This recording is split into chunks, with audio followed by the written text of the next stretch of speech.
नाज़रीन, इस पूरी ब्रेक के दौरान मैं ये सोचता रहा हूँ कि सेठी साहब ने ब्रेक पे जाने से पहले एक बात की थी रेजोल्यूशन की।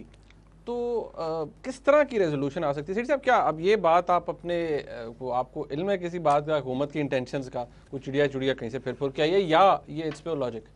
यार लिटिल बिट ऑफ लॉजिक होती है हमेशा हर चीज़ में कि एक चीज़ होती है फिर ये कहाँ जा सकती है। लॉजिक इन्फॉर्मेशन के बगैर तो ट्रिगर नहीं होती। नहीं देखिए ना, अब ये जो मैंने बात कही है कि जी पार्लियामेंट का इस्तेमाल किया जा सकता है, ये लॉजिकल बात है। ओके, अच्छा, हो सकता है गवर्नमेंट सोच भी रही हो, क्योंकि लॉजिक तो फिर सब कुछ सोचते हैं। अगर मैं उनकी जगह पे होता और मैंने ये फैसले कर लिए होते कि ये हमने टक्कर लेनी है, तो फिर हम सहारा किसका लेते? हाँ। तो एक ही इदारा है ना जिसकी बात होती है, parliament is supreme, parliament is supreme, parliament is supreme. तो फिर मैं पार्लियामेंट के पास जाता।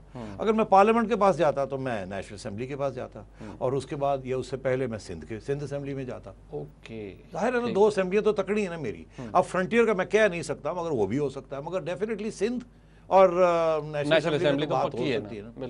तो चले, अगर नेशनल असेंबली भी नहीं तो सिंध असेंबली तो हो सकती है ना, बिकॉज टेक्निकली वो सिंध कार्ड बन जाता है। हाँ, अब वहाँ मतलब है कि शर्जील मेमन साहब जैसे लोग हैं जो रेजोल्यूशन मूव कर सकते हैं। यहाँ नेशनल असेंबली में फरजाना राजा मूव कर सकती है, यहाँ नबील कबूल साहब कर सकते हैं। मतलब लोग हैं जो कि दलेर हैं, जो खड़े होकर रज़ा रब्बानी साहब बैठे कर सकते हैं। तो मतलब है रज़ा रब्बानी शायद नहीं करेंगे। अच्छा, और कोई कर सकता है, रज़ा रब्बानी शायद नहीं करेंगे, मगर एनीथिंग इज पॉसिबल। तो ये this is what I was saying कि अब पार्लियामेंट को खड़ा किया जा रहा है behind the party and the government, और parliament versus armed forces, parliament versus supreme court, and parliament majority versus opposition. तो this is where it's headed now. कितनी how ugly is it going? Very dangerous, very dangerous. उसकी वजह यह है कि supreme court ने already फैसला कर लिया है और ऐलान भी कर दिया है कि अगर आप नहीं मानेंगे, इज नॉट अंडर पार्लियामेंट। उन्होंने कहा कि हम तो बिल्कुल एक आज़ाद खुद मुख्तार अदारा हैं, और पार्लियामेंट अपने कानून बनाए, मगर कानून जो बनाती है उसका वो सही है या गलत है या आईनी है या गैर आईनी है, वो हम फैसला करते हैं। Exactly. तो उन्होंने तो ये ऑलरेडी कह चुके हैं और उन्होंने ऑलरेडी डेमोन्स्ट्रेट भी ये कर दिया। तो अब हुआ ये कि parliament is supreme but supreme court is supreme. तो क्लैश तो बन गई है ना, ये होता नहीं है कहीं भी, मगर बनती जा रही है। अच्छा सेठी साहब, एक और बड़ी दिलचस्प बात है, अब ये मेमो गेट के हवाले से थोड़ा सा क्योंकि बात हो रही थी कि DGISI चाहते हैं, कर्नल खालिद उनकी जगह पेश हुआ है और वो कहते हैं इन कैमरा हो ब्रीफिंग, जो भी मैं DGISI मेमो गेट कमीशन को दें। पीपल्स पार्टी अपोज करती है, कर रही है। आज कायरा साहब ने भी कैपिटल टॉक में, जी हमें इतराज़ है। इसहाक डार साहब ने कहा जी क्या बात है, इतराज़ इसमें कौन सी बात है, अगर वो करना चाहते हैं, कोई ऐसी डिटेल्स हैं। कमीशन ने नहीं माना, कमीशन ने कहा जी अगर कोई चीज़ें हैं तो पहले आप हमें लिख के दें एक बंद लिफाफे में, हम देखेंगे उन्हें कि कितनी अहम है, अगर वाकई है तो फिर देखी जाएगी। देखिए, अगर तो कुछ भी चीज़ इसमें इन कैमरा होती है तो कमीशन की क्रेडिबिलिटी जो है ना वो गिरेगी। तो लोग ऑलरेडी इसमें कौम डिवाइडेड है, मुल्क डिवाइडेड है। पीपल्स पार्टी, उसके सपोर्टर्स, उसके अलायंस पार्टनर्स, वो समझते हैं उनके साथ ज्यादती हो। वो कह रहे हैं कि जी हम तस्लीम नहीं करते कि इस तरीके से ये सब कुछ होना चाहिए। और अगर अब ये कमीशन जो पहले सुप्रीम कोर्ट ने बनाई, आमतौर पे कमीशंस जो हैं वो हुकूमतें बनाती हैं, चलें सुप्रीम कोर्ट ने बना दी, ऊपर से सुप्रीम कोर्ट ने सिविल सोसाइटी से लोग नहीं लिए, जजेस लिए, और वो भी सर्विंग जजेस लिए। अब यू नो लॉयर्स जो बैठते हैं मेरे साथ मुझे कहते हैं सेठी साहब कमीशन बना दी। अब मुझे बताएं, वो ये कहते हैं ना जी कि इतराज़ क्या हो सकता है कमीशन का। लॉयर्स बहुत से इतराज़ करते हैं, वो कहते हैं जी ठीक है, जजेस 9 जजेस ने एक फ़ैसला किया यूनानिमस, फिर 3 जजेस उठा लिए चीफ जस्टिस, जबकि एक फ़ैसला 9 जजेस ने कर दिया। अब 3 जजेस अगर एक फ़ैसला और कर देते हैं जो कि वो पहले फ़ैसले की हिमायत में होता है, जो कहता है कि ठीक है इस चीज़ को करना चाहिए, इसको FIR कटनी चाहिए, ट्रीजन केस होना चाहिए, तो वो जब केस शुरू होगा, अगर सेशन कोर्ट में होता है या जहाँ भी होता है, इतना वजन होगा कि 9-12 जजेस, हाईएस्ट जजेस ऑफ द कंट्री, वो ऑलरेडी एक किस्म की दिखा चुके हैं रास्ता, पोजीशन ले लिए। तो छोटा जज क्या करेगा, क्या उनके खिलाफ जाएगा? तो मतलब एक बड़ा मुश्किल हो जाता है ना, तो एक वजन बन जाता है। तो ये ऑपोजिशन ये कह रही है, ऑपोजिशन से मुराद पीपल्स पार्टी। तो अर्ज ये है कि ये बहुत प्रॉब्लमेटिक सब चीज़ होती जा रही है। अगर इस कमीशन ने फैसला कुछ देना है, जो कोई इन्वेस्टिगेशन करनी है, तो कोई भी चीज़ इन कैमरा नहीं होनी चाहिए।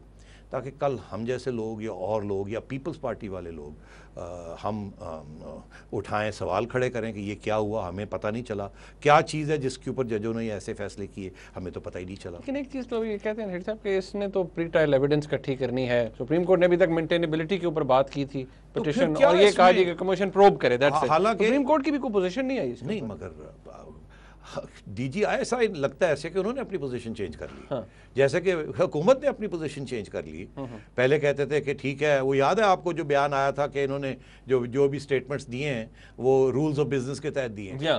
अब कह रहे हैं कि गैर आईनी है। प्राइम मिनिस्टर यही कह रहे हैं, तो अपनी पोजीशन बदल ली। तो DGI ने भी जो पहले बयान दिया था और चीफ ने भी दिया था कि हम आने के लिए तैयार हैं, ये इन कैमरा की तो बात हुई नहीं थी, तो ये इन कैमरे की बात नहीं बन गई अब।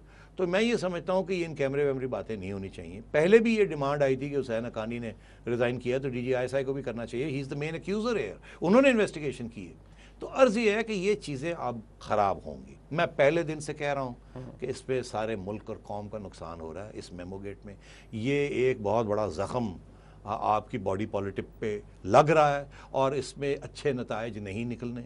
अब ये बहुत ट्रेन आगे चल चुकी है, मैं समझता हूँ बहुत लोग जख्मी होंगे इसमें। देखिए इकोनॉमी का वैसे ही बैठा हुआ वो वैसे ही बैठा हुआ है और भी रुपए का डॉलर हो गया, और भी बैठेगा। बड़े लोग जख्मी होंगे, सिर्फ गवर्नमेंट नहीं होगी, और बड़े लोग जख्मी होंगे हिस्टोरिकली और कॉन्स्टिट्यूशनली।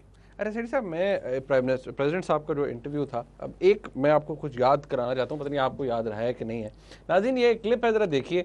इसमें मैं और सेठी साहब को डिस्कस कर रहे हैं जरदारी साहब क्या कर सकते थे उस वक्त, या उनका इरादा क्या हो सकता है इंटरव्यू के हवाले से। इस तरह सेठी साहब ने 29 नवंबर को एक प्रोग्राम हमने किया था, उसमें क्या बातें हुई थी, ज़रा देखिए। मेरी चिड़िया ये कहती है कि जरदारी साहब किसी न किसी सूरत में कौम से खिताब करेंगे।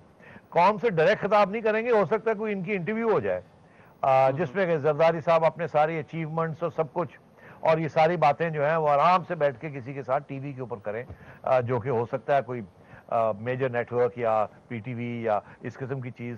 It will be like a soft interview जिसमें जरदारी साहब को मौका दिया जाएगा कि वो अपना जो नहीं, प्रोपेगेंडा नहीं, जो उनकी पॉइंट ऑफ व्यू, यार ज्यादती ना करो प्रोपेगेंडा।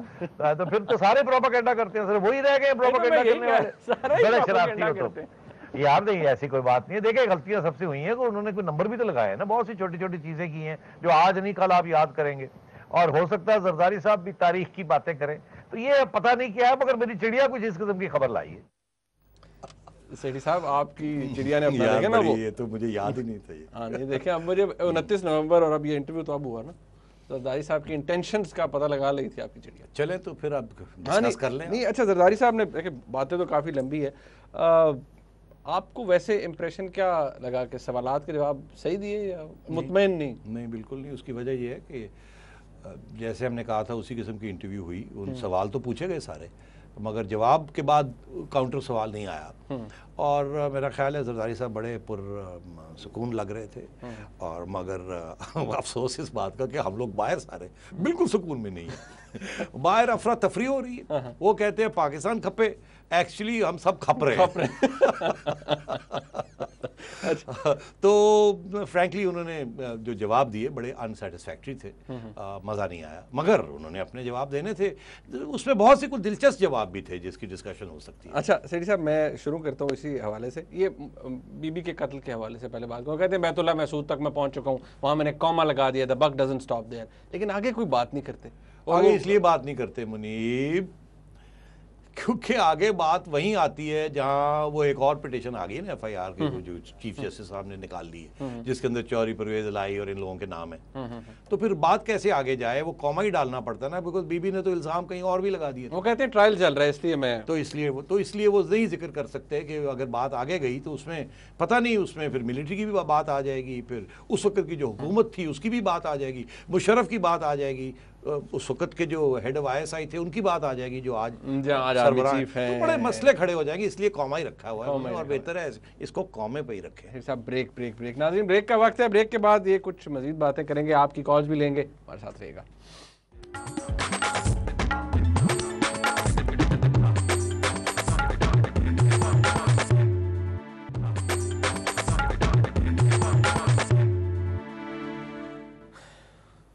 नाज़रीन, वक्त कम है और मुकाबला सख्त। सेठी साहब कॉल है हमारे लिए, आतिफ साहब है। अस्सलाम वालेकुम जी। अस्सलाम वालेकुम सर। जी आतिफ साहब, सेठ साहब, मेरा सवाल है, आज मैं एक टॉक शो देख रहा था जिसमें हुसैन हक्कानी साहब के वकील जाहिद हुसैन साहब ने फरमाया कि इस केस मेमोगेट केस में क्योंकि कोई गवाह नहीं है तो इसमें इतनी जान नहीं है, जिसके जवाब में जफर अली शाह साहब रहनुमा नून लीग है जो, इन्होंने कहा कि इससे बड़ी गवाही क्या हो सकती है कि आर्मी चीफ साहब कहते हैं कि मेमोगेट है, जबकि आर्मी चीफ ने 12 अक्टूबर 1999 में भी कहा था कि नवाज शरीफ साहब ने इनका जहाज हाईजैक करने की कोशिश की।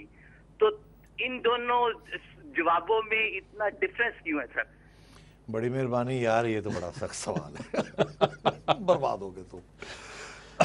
वो आर्मी चीफ ने बयान दिया था, कू हो गया। अब ये आर्मी चीफ ने भी बयान दिया है, मगर देखिए इस आर्मी चीफ ने ये कहा है कि मेमोगेट एक हकीकत है, पता किया जाए कि ये हकीकत के पीछे कौन है, कितना वज़न है और इसके क्या असरात हुए। मगर साथ साथ उन्होंने ये भी कहा कि फ़ौज के ऊपर कोई इसका नेगेटिव इन्फ्लुएंस नहीं हुआ क्योंकि हमारी मोरल मोटिवेशन अप है।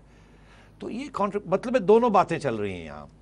अगर ये ठंडे दिल से एक कमीशन के ज़रिए शुरू में ही जिसमें गवर्नमेंट का भी इत्तेफाक होता और अपोजिशन का भी होता, ये कर लिया जाता और फ़ौज बिल्कुल बाहर बैठ जाती ये कह के, तो फिर शायद मुनासिब था।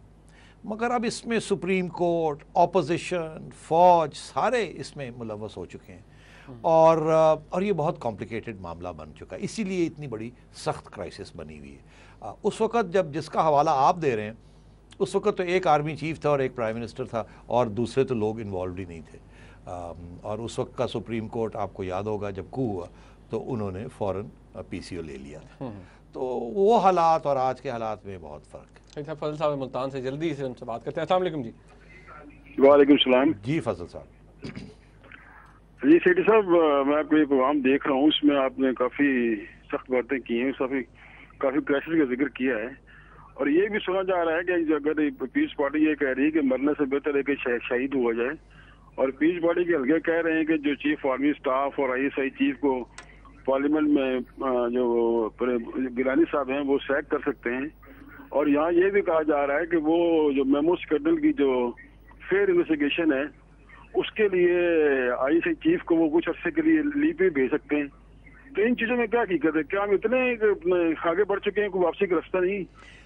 बड़ा क्या मैं कहूँ, आज ख़तरनाक से ख़तरनाक सवाल आ रहे हैं। देखिए प्राइम मिनिस्टर साहब को मेरे असेसमेंट में ऐसा कदम नहीं उठाना चाहिए जो कि पॉइंट ऑफ नो रिटर्न हो जाए।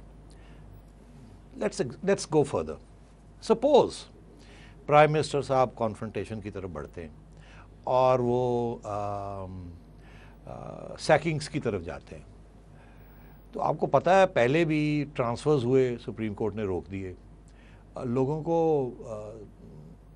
रिमूव कर दिया गया एक इंक्वायरी से। आपको याद है ज़फ़र कुरैशी साहब, वापस सुप्रीम कोर्ट उनको लेके इंस्टॉल कर दिया गया। तो ये बिल्कुल मुमकिन है कि अगर प्राइम मिनिस्टर साहब ऐसी कोई काम करते हैं तो वो चैलेंज हो जाता है सुप्रीम कोर्ट में और सुप्रीम कोर्ट कहता है ये गलत सैकिंग है, ये एक मोटिवेटेड सैकिंग है, ये जस्टिस की रुकावट की सैकिंग है, हम नहीं इसको एक्सेप्ट करते। फिर क्या करेंगे?